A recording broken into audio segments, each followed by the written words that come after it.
काङ्लातम्बी ग्राम पञ्चायतको प्रधान मीना विष्टज्यूलाई पनि केही कुरा राख्ने अनुरोध छ। राधे राधे, नमस्कार। आज 7 तारिक अगस्त Gorkha welfare union Manipur Gorkha team आसाममा केही रिलिफ फन्ड दिन जाँदैछ। उहाँहरूलाई शुभयात्रा र उहाँ जुन डोनरहरूले रकम डोनेट गरेछ त्यो राम्रोसँगले जुन पीडितहरूलाई पुगोस् भन्ने आशामा उहाँहरूलाई आज हामी बिदा गर्न जाँदैछ र उहाँहरूलाई शुभयात्रा सबैजनालाई धन्यवाद।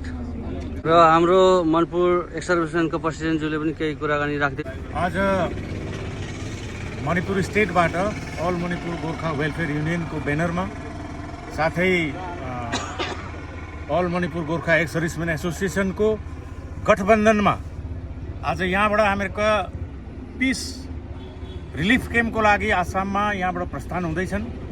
सबैजनालाई हामी धन्यवाद दिँदैछौँ। जति पनि 10-15 जना जति जानु हुँदैछ, तपाईँहरूको सेफ जर्नीका लागि हामी कामना गर्दछौँ। धन्यवाद।